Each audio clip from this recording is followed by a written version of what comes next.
Hello everyone, welcome to SM Rankers YouTube channel.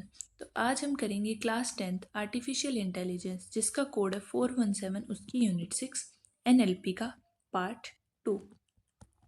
तो part 2 है क्या? तो देखो, हमने पार्ट 1 में अभी तक क्या देखा। हमने पार्ट 1 में एनएलपी देखा कि क्या होता है। फिर हमने देखी कि एप्लीकेशंस क्या है एनएलपी, जिसमें हमने 6 एप्लीकेशंस देखी थी मेनली। आज हम देखेंगे कि एनएलपी काम कैसे करता है, मतलब इसकी स्टेजेस। तो लेट्स स्टार्ट इट। तो स्टेजेस कितनी है? मेनली एनएलपी की 5 स्टेजेस हैं। जो कौन सी है? Lexical analysis, synthetic analysis, semantics, discourse integration and pragmatic analysis. Last तक आप ये पांचों स्टेजेस समझ जाओ। तो एनएलपी की कितनी स्टेज है? 5। मतलब वो एक सेंटेंस या ग्रुप ऑफ जो भी पैराग्राफ है उसको कन्वर्ट करता है 5 स्टेप्स में। तो फर्स्ट है हमारी लेक्सिकल एनालिसिस। लेक्सिकल एनालिसिस का मतलब क्या है? एक लार्ज चंक ऑफ वर्ड्स है, मतलब एक ग्रुप ऑफ वर्ड है, उसको पैराग्राफ में, सेंटेंस में या वर्ड्स में तोड़ना। मतलब लेक्सिकन का मतलब क्या होता है? It is a collection of various words और phrases used in a language. जो भी वेरियस वर्ड्स फ्रेजेस हमने एक लैंग्वेज के अंदर यूज़ करे हैं उसको कहते हैं लेक्सिकन। और लेक्सिकन एनालिसिस मतलब जो भी वो ग्रुप था, लार्ज चंक, उसको छोटे छोटे पार्ट में तोड़ना। जैसे कि हम यहाँ देख सकते हैं कि the quick brown fox jumped over the lazy dog. तो ये कि सेंटेंस है, हमें इसे छोटे छोटे पार्ट में तोड़ना है। तो the quick brown fox jumped over the lazy dog. तो देखो, ये हमने हर एक वर्ड को अलग अलग पार्ट में तोड़ दिया। तो ये था लेक्सिकन एनालिसिस। मतलब लेक्सिकन मतलब एक कलेक्ट वर्ड इसमें तोड़ा, तो ये था लेक्सिकल एनालिसिस हुआ कि पूरे उसको हमने अंडरस्टैंड किया छोटे छोटे वर्ड्स में। अब सेकंड होता है हमारा सिंथेटिक एनालिसिस। वो हमने देख लिया कि लेक्सिकन का मतलब होता है वर्ड्स। सिंटैक्टिक मतलब, सिंटेक्स का मतलब होता है मेनली ग्रामर, सेंटेंस की ग्रामर कैसी है, वो सही है या नहीं है। जैसे the quick brown jumped fox over the lazy dog. तो ये ग्रामेटिकली ये कुछ करेक्शन नहीं है, मतलब करेक्ट नहीं है। तो कहाँ गलती है? यहाँ जम्प फोक्स पे, यहाँ पे आना चाहिए the quick brown fox jumped over the. क्योंकि हमने देखा है कि हमेशा नाउन आता है, मतलब subject, then verb and then object. तो यहाँ पे देखो, सब्जेक्ट तो पूरा है ही नहीं, यहाँ डायरेक्ट इन्होंने वर्ब ला दी फिर ऑब्जेक्ट। तो ये सेंटेंस ग्रामेटिकली करेक्ट नहीं था, इसको करेक्ट करा हमने सिंथेटिक एनालिसिस के अंडर। तो सिंटैक्टिक एनालाइज का मतलब होता है ग्रामेटिकली सेंटेंस को करेक्ट करना। देन है हमारा सिमेंटिकली। सिमेंटिकली मतलब मीनिंग के अकॉर्डिंग। जैसे कई बार मीनिंग लेस सा हो कोई सेंटेंस, तो उसे मीनिंगफुल बनाना, उसका मीनिंग कुछ आए, उसे कहेंगे हम सिमेंटिक। सिंटेक्स में ज़रूरी नहीं है कि हमारा मीनिंग भी करेक्ट आए, बस वो ग्रामेटिकली सही होना चाहिए। सिमेंटिक्स में वो उसका कुछ करेक्ट मीनिंग भी आना चाहिए, मीनिंगलेस नहीं होना चाहिए वो सेंटेंस कि यहाँ पे आप कह दो कि the lazy dog jumped over the fox, तो ऐसा नहीं हो सकता, मतलब वो मीनिंगलेस सा लगे। तो सिमेंटिक्स में मीनिंगफुल सेंटेंस हम बनाते हैं। देन आता है डिस्कोर्स इंटीग्रेशन। डिस्कोर्स इंटीग्रेशन मतलब क्या है? अभी तक तो हमने देखा कि एक सेंटेंस को कैसे देख रहे थे हम, सेंटेंस को वर्ड की फॉर्म में तोड़ा। लेकिन अब देखना है हमें उसे स्टोरी फॉर्म में कैसे बनाए, कि मतलब जो सेंटेंस था उसकी स्टोरी टाइप बने, कि जो फर्स्ट सेंटेंस है वो पिछले सेंटेंस से कुछ प्रीसीडिंग या सक्सीडिंग के साथ उसका रिलेशन हो। मतलब रिलेशनशिप हो, प्रीसीडिंग मतलब पहले वाले के साथ सक्सीडिंग, उससे अगला सेंटेंस है उसके साथ रिलेशनशिप हो। जैसे the quick brown fox jumped foxed over the lazy dog, then it went into the thick bushes. तो हमें इट से आप मतलब समझ रहे हो कि इट का मतलब कि वो फोक्स था, वो पहले जंप कर गया लेजी डॉग के ऊपर से और बाद में वो थिक बुशेस में चला गया। तो इट का मतलब यहाँ आपको समझ आ रहा है, मतलब एक स्टोरी टाइप लग रहा है। लेकिन यहाँ ये कहते हैं the quick brown fox jumped over it then it went into the thick bushes. तो यहाँ पे इट, इसका मतलब आप नहीं समझे क्योंकि आपको 2 ही लाइन दे रखी है। तो यहाँ पे इट क्या लगाओगे, किसके ऊपर से? यहाँ तो हमें पता चल रहा था कि लेजी डॉग के ऊपर से जंप किया है, लेकिन यहाँ पे हमने इस इट का मतलब नहीं समझ आ रहा। तो डिसोर्स इंटीग्रेशन का मतलब क्या होता है कि हम एक स्टोरी टाइप बनाना, कि हम पहला सेंटेंस पढ़े और लास्ट सेंटेंस पढ़े तो हमें समझ आए कि क्या हो रहा है, मतलब कुछ रिलेशन हो इनके बीच में। तो this is discourse integration. Then आता है हमारा pragmatic analysis last. Pragmatic analysis means practical या logical. This step requires knowledge of the intent in the sentence, context relation. जैसे कोई भी अपनी सेंटेंस लिखा, उसकी कंटेक्स्ट रिलेटेड कुछ मीनिंग हो। जैसे relax, I am just pulling your leg, तो इसका मतलब ये नहीं है कि आप उसके पैर खींच रहे हो, उसका मतलब है कि वो जोक कर रहा है, मतलब मजाक कर रहा है। तो कंटेक्स्ट, जैसे हमने पीछे पढ़ा था कि natural languages context dependent meaning होता है उनका, तो वैसे कि हम कंटेक्स्ट मीनिंग समझ सकें, जब भी हम कंप्यूटर को बता पाएंगे कि इसका इस कंटेक्स्ट में ये मीनिंग था। तो प्रैग्मेटिक मतलब प्रैक्टिकल। तो प्रैक्टिकली क्या मीनिंग है, तो हमने मेनली 5 स्टेज देखी इसमें। तो लेक्सिकल तो क्या था कि जो भी टेक्स्ट था, अगर मान लो पैराग्राफ्स हैं वो काफ़ी, तो वो सेंटेंस में तोड़ेगा, फिर वो उस सेंटेंस को वर्ड्स में तोड़ेगा जैसे उसने पूरा तोड़ा था। तो लेक्सिकल मतलब लेक्सिकन में स्मॉल, अब वर्ड तोड़ दिए, फिर वो ग्रामर चेक करेगा कि ग्रामेटिकली सही है, तो सही। सीमेंटिक में क्या करेगा वो, सेंस चेक करेगा, मतलब सीमेंटिक मतलब ओपिनियन होता है ना, तो वही वर्ड के ओपिनियन सेंस चेक करेगा कि जो वर्ड है वो सही है या बिना सेंस के मीनिंगफुल, मतलब मीनिंगलेस सेंटेंस है, मीनिंग चेक करता है। मतलब डिस्कोर्स इंटीग्रेशन में क्या है, रिलेशनशिप बनाएगा और चेक करेगा स्टोरी, किस क्या स्टोरी है उनके बीच में, कि फर्स्ट वाली लाइन में जो वर्ड है इट वगैरह वो कुछ बता रहे हैं या नहीं बता रहे। तो this last is pragmatic. Pragmatic मतलब सार्केज्म वगैरह, जैसे कई बार हम कह देते हैं कोई भी मजाक में कोई बात, तो वो उस कंटेक्स्ट पे डिपेंड होनी चाहिए, मतलब कंटेक्स्ट डिपेंडेंट मीनिंग हो उसका, कि हम जो बात कह रहे हैं वो सिचुएशन सिचुएशन चेंज हो रही है। तो प्रेगमेटिक मतलब प्रैक्टिकली सोचना। तो दीज आर 5 स्टेजेस। तो 5 स्टेजेस आप समझ गए होगे। लेक्सिकल मतलब एक सेंटेंस था, उसे तोड़ा छोटे छोटे वर्ड। सिंथेटिक मतलब रूल्स चेक करें। सिमेंटिक्स मतलब सेंस चेक की कि वर्ड की जो सेंस है करेक्ट है नहीं है। डिस्कोर्स इंटीग्रेशन, इंटीग्रेशन मतलब इंटीग्रेट किया, मतलब रिलेशनशिप निकाली।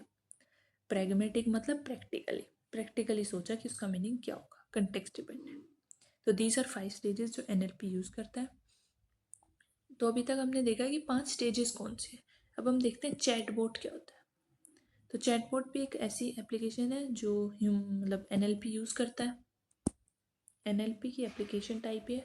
A chatbot is a computer program that's designed to stimulate human conversation through voice commands और text चैट्स और बोट। मतलब चैट बोट क्या है, जैसे कि काफ़ी क्लेवर बोट, मित्सुकी, एलिजाबोट, ऐसे काफ़ी अलग अलग बोट्स होती हैं, जैसे जो हम मोबाइल वगैरह में कंप्यूटर वगैरह में यूज़ करते हैं। तो इसमें क्या है, मेनली ह्यूमन की जो भी कन्वर्सेशन वगैरह बात हुई है बीच टेक्स्ट में या किसी में, उसके थ्रू वो अंडरस्टैंड करना कि कैसा, मतलब क्या क्वेश्चंस हो सकते हैं।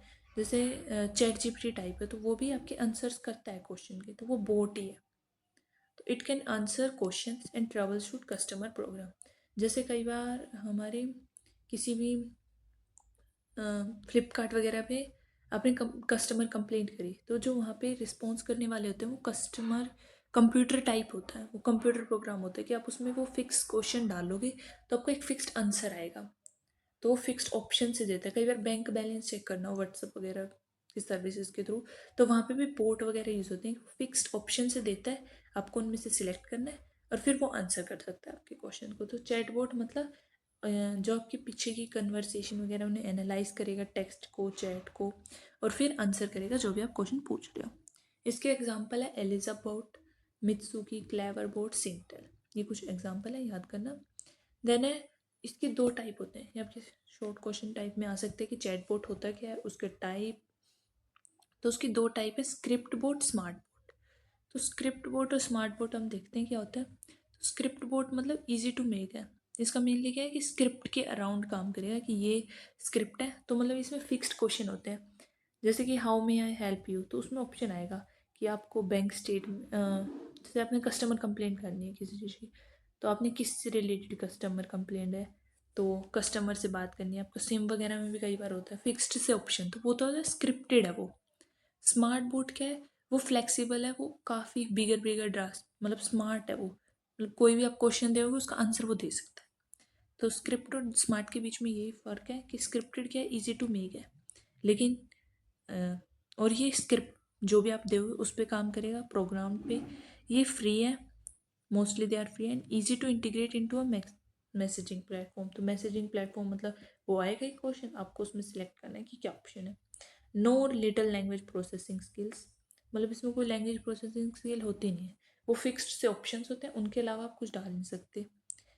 देन है लिमिटेड फंक्शनलिटी, तो फिक्स्ड ऑप्शन है तो लिमिटेड फंक्शन। तो ये है स्क्रिप्ट बोर्ड क्या होता है, कि मतलब स्क्रिप्टेड है, आप खुद ही समझो कि अगर उसके पास फिक्स्ड क्वेश्चन है तो उसकी फंक्शनैलिटी लिमिटेड हुई, आपको कुछ वो एक्स्ट्रा बता ही नहीं सकता। स्मार्ट बोर्ड क्या है, फ्लेक्सिबल पावरफुल होगा, क्योंकि अब वो बिगर डाटा स्पेस पे काम कर सकता है। अगर आप नॉर्मली कोई क्वेश्चन भी डालोगे तो वो उसका आंसर बता रहा है, तो वो हुआ स्मार्ट बोर्ड, जैसे चैट जीपीटी वगैरह type. Smart boards learn with more data, smart board में ज़्यादा डाटा होता है तो उसकी वजह से वो डिफरेंट डिफरेंट क्वेश्चन को आंसर कर सकते हैं। कोडिंग रिक्वायर्ड होगी इनके लिए। एंड वाइड फंक्शनलिटी, अब आप देख रहे हो कि उसमें आप कोई भी क्वेश्चन डाल रहे हो और उसका वो आंसर दे रहा है तो वो उसकी वाइड फंक्शनलिटी हुई। तो ये थे हमारी स्क्रिप्ट बोर्ड और स्मार्ट बोर्ड। स्क्रिप्ट मतलब जो स्क्रिप्टेड है, मतलब फिक्स्ड है, इतना ही काम कर सकती है। स्मार्ट बोर्ड मतलब वाइड फंक्शनलिटी है कि वो फ्लेक्सिबल है, बिगर बिगर डाटाबेस पे काम कर सकती है। तो these are two types of chat board. तो आज हमने वीडियो में क्या देखा, तो सबसे पहले हमने वीडियो में देखी स्टेजेस, एनएलपी की स्टेजेस क्या होती है। तो उसमें सबसे पहले हमने देखी लेक्सिकल। लेक्सिकल स्टेज में क्या हुआ कि सेंटेंस है उसे हमने वर्ड्स में तोड़ा, मतलब मान लो एक पैराग्राफ था, पैराग्राफ को हमने सेंटेंस में तोड़ा, सेंटेंसेस को वर्ड्स में, तो ये हुआ लेक्सिकल। देन हमने देखा सिंथेटिक। सिंथेटिक मतलब ग्रामेटिकली, सिंटेक्स जैसे होता है ना, तो वो ग्रामेटिकली, ग्रामेटिकली उस सेंटेंस का कुछ मीनिंग बनना चाहिए, जैसे सब्जेक्ट वर्ब एग्रीमेंट ही हो, यू नो कि हमने और कुछ यूज़ कर दिया। And the third is semantics. Semantic मतलब एक मीनिंगफुल सा सेंटेंस हो, उसका कोई मीनिंग आए, यू ना कि मीनिंगलेस कुछ हुआ। तो सिंटेसिक सिमेंटिक्स मतलब उसके ओपिनियन सेंस हो सेंटेंस में कुछ, ये नहीं कि आपने ही शीट की बजाय आपने कुछ और ही यूज़ कर दिया। देन है fourth is discourse integration. Discourse integration मतलब क्या है कि जो आप नेक्स्ट सेंटेंस यूज़ कर रहे हो, मतलब एक फर्स्ट सेंटेंस है एक सेकेंड, तो फर्स्ट सेंटेंस और सेकेंड सेंटेंस के बीच में कोई रिलेशन हो, मतलब उनकी कुछ स्टोरी हो, उनके बीच में रिलेशनशिप हो, तो ये हो गया डिस्कोर्स इंटीग्रेशन। फिफ्थ है हमारा प्रैग्मेटिक एनालिसिस। प्रैग्मेटिक एनालिसिस मतलब प्रैक्टिकली कोई मीनिंग जनरेट करना, तो उसका प्रैक्टिकल मीनिंग हो, लॉजिकल हो, मतलब कंटेक्स्ट से रिलेटेड क्या मीनिंग है उसे समझना। तो these are 5 stages, lexical, syntactic, lexical हमने देख ली, लेक्सिकल मतलब वर्ड्स हो गए, सिंटैक्टिक, देन हमने सिमेंटिक देखी, सेंस हो सेंटेंस में, डिस्कोर्स मतलब स्टोरी टाइप बनाना है, प्रैग्मेटिक मतलब उसका कंटेक्स्ट से कोई मीनिंग होना चाहिए। तो दिस इज स्टेजेस। फिर हमने देखा कि चैटबॉट क्या होता है। चैटबॉट, चैटबॉट हमने देख लिया कि वो आंसर्स करता है क्वेश्चन के। एनएलपी का एक प्रोग्राम है जो ह्यूमन की कन्वर्सेशन को देखे। ये भी हमने इसमें एग्जांपल देखे, एलिजा बोट, मित्सुकी या क्लेवर बोट, कुछ ऐसे। एंड इसकी दो टाइप्स, एक होती है स्क्रिप्ट बोट जो आप नॉर्मली मैसेजिंग सर्विसेज वगैरह में देखते हो, एंड एक होता है हमारा स्मार्ट बोट जैसे चैट जीपीटी वगैरह। तो स्क्रिप्ट बोट हमने देखी कि स्क्रिप्टेड है और ये बहुत ज़्यादा स्मार्ट है। देन हमने देखी कि इसकी फंक्शनैलिटी कम है, हमने देखा कि इसमें कोडिंग वगैरह कुछ चाहिए नहीं, इजी टू मेक है और हमें इजीली मिल जाती है, मैसेजिंग वगैरह में यूज़ कर सकते हैं। स्मार्ट बोर्ड में हमने देखा कि क्रिएट की जाती है कोडिंग के थ्रू, फंक्शनैलिटी भी बहुत ज़्यादा है क्योंकि वाइडली यूज़ कर सकते हैं, लार्ज डाटा सेट पे बनाया जाता है तो ईजी नहीं है बनाना, कोडिंग वगैरह चाहिए। और इसको हम काफ़ी जगह यूज़ कर सकते हैं, पावरफुल है, फ्लेक्सिबल है, बट ये सिर्फ फिक्स्ड है कि इसी चीज़ पे हो सकती है। तो this is all about today's video. Thank you for watching the video, please like share and subscribe.